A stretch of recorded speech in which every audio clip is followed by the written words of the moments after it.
Donc la carte électronique a pour mission de communiquer avec la pince et en fait de gérer, c'est nous qui gérons toute la programmation. Voici comment ça se passe en fait pour gérer le nombre de prises, c'est normalement que là-dessus que vous allez travailler. Donc avant toute chose, il est important que vous ayez cette configuration-là des switches. S'il s'avère, normalement c'est fait en amont, mais s'il s'avère que vous avez besoin de modifier la quantité de prises, vous allez travailler sur le switch numéro 2. Donc là, en fait, pendant que la machine est allumée, je vais changer le slot numéro 7. Je vais le mettre sur on. Et ensuite, je vais venir éteindre et rallumer la machine. Donc là, on a toujours le test qui se fait, mais nous avons une petite différence au niveau de ce voyant. Donc ce voyant, en fait là, je suis rentré dans la programmation de l'appareil. Donc attention, en fait, on doit rentrer dans le programme numéro 9.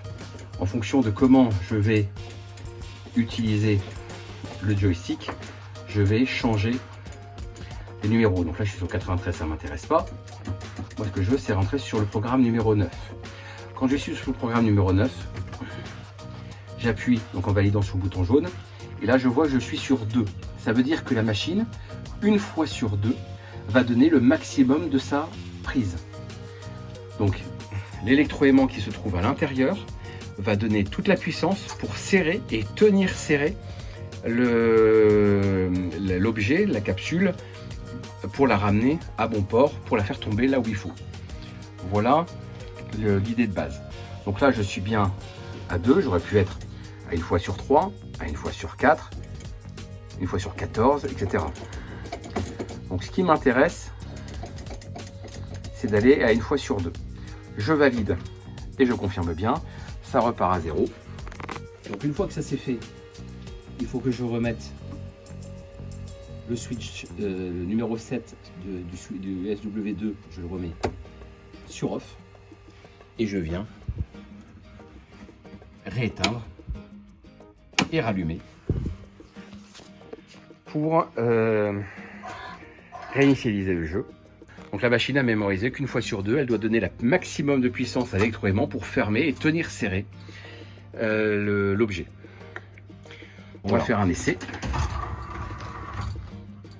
Donc j'ai mis. Donc là, je mets plusieurs jetons, par exemple. Et donc, si effectivement je lui fais prendre l'objet, là, elle l'a relâché. Donc c'est aléatoire, hein. 1 fois sur 2, c'est aléatoire. Vous voyez là, elle a mal pris, mais elle a donné toute la puissance qu'elle avait. Donc là, ça fonctionne. Et on va voir si normalement, ça ne devrait pas trop la prendre à ce moment-là. Vous voyez, là, ça l'a relâché parce que c'est 1 fois sur 2, de façon aléatoire, que ça va la prendre et pas la prendre. Hop là.